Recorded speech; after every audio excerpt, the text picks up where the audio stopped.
Assalamualaikum warahmatullahi wabarakatuh. Sahabat, alhamdulillah kita lanjutkan kajian kemarin tentang siam. Ya, sudah kita garis bawahi bahwa siam yang akan kita bahas di sini adalah siamnya Rasulullah Muhammad SAW dan kawan-kawan. Karena Rasulullah Muhammad adalah the living Quran, ya, Rasulullah Muhammad adalah the living Quran.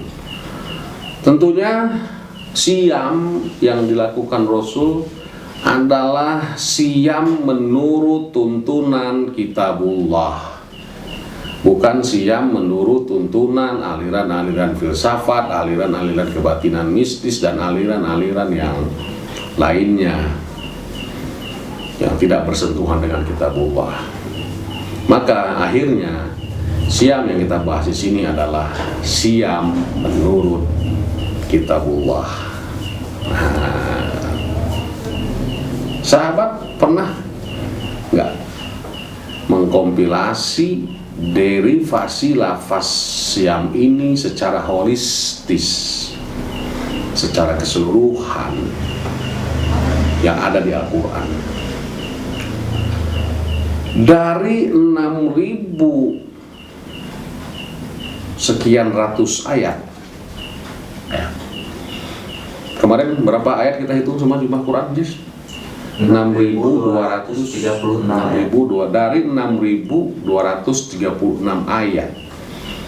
Itu yang sudah pernah kami hitung.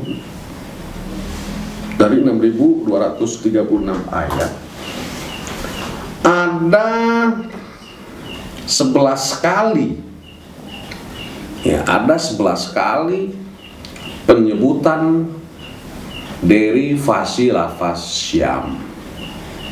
Ya, ada 11 kali penyebutan derivasi lafaz syam di Al-Quran. Ya, ini sudah saya susun sesuai dengan tartibun nuzulnya, dengan sistem tanzilnya, ya. Tartibun nuzul itu adalah sistem operasional Rasul mengaplikasikan ayat-ayat di Kitabullah. Yang pertama itu di surat Maryam ayat 26. Itu yang pertama. Yang kedua di surat Al-Baqarah ayat 183. Ya, ayat kajian, dasar ayat yang menjadi prinsip atau dasar atau dalil yang dilakukan oleh kita sebagai umat mukmin saat ini. Terus di Al-Baqarah 184, Al-Baqarah 185, Al-Baqarah 187, Al-Baqarah 196. Terus di surat Al-Ahzab ayat 35, An-Nisa 92, surat Mujadalah ayat 4, Al-Maidah 89, dan terakhir Al-Maidah 95. Ada 11 kali disebutkan derivasi lafaz syam. Oke. Syam sehingga menjadi prinsipil atau urgen. Sebenarnya acuan dasarnya atau dalilnya adalah di surat Al-Baqarah ayat 183. Ya, ini HP berbunyi terus, matiin dulu ya. Nah, surah Al-Baqarah ayat 183 yang berbunyi Bismillahirrahmanirrahim. Ya ayyuhalladzina amanu kutiba alaikumus syiyam kama kutiba alal ladzina min qablikum la'allakum tattaqun. Nah, di tanzil yang kedua inilah yang menjadi dasar sehingga siam ini menjadi urgen. Ya. Maka Sikon Madinah sebagai wahana operasional ayat ini tidak bisa ya, tidak bisa tidak telah dipahami. Nah, sikon Madinah sebagai wahana operasional ayat ini harus telah dipahami. Ini ayatnya ayat Madinah, surah Al-Baqarah 183 ini. Ya. Jadi mulai dari hal-hal yang melatar belakangi hijrah sampai lahirnya Ansor. Apalagi hal terutama orang-orang yang banyak menanam saham dalam menunjang suksesnya proses hijrah dan proses Madinah.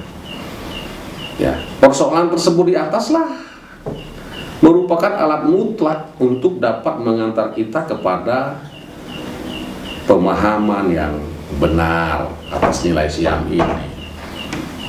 Yang juga ini merupakan syarat untuk menafsirkan kitabullah.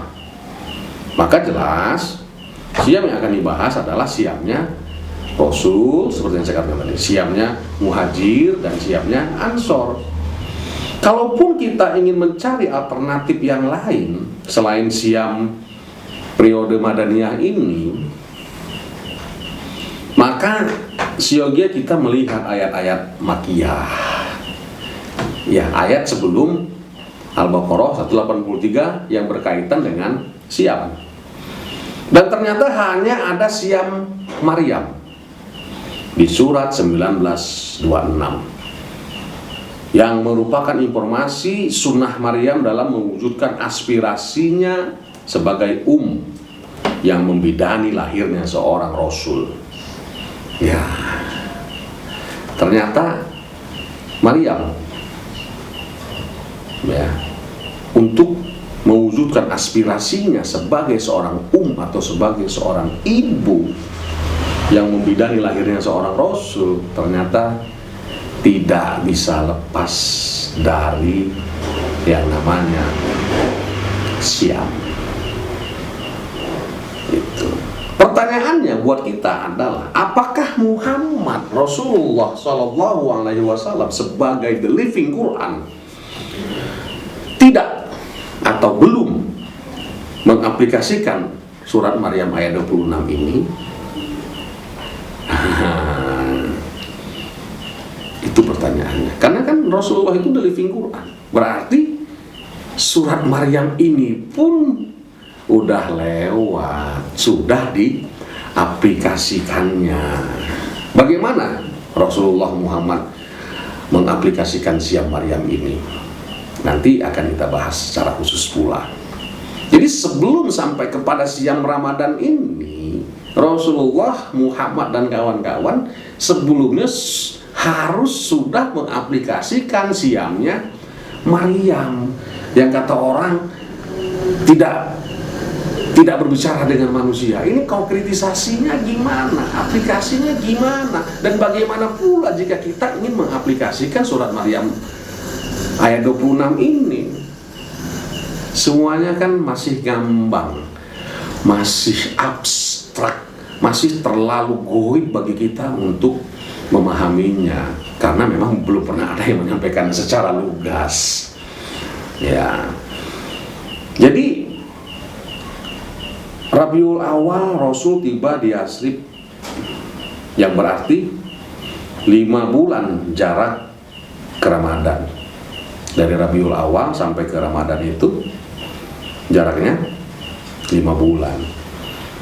Banyak telah aplikasi sebelum aplikasi Al-Baqarah ayat 183 ini.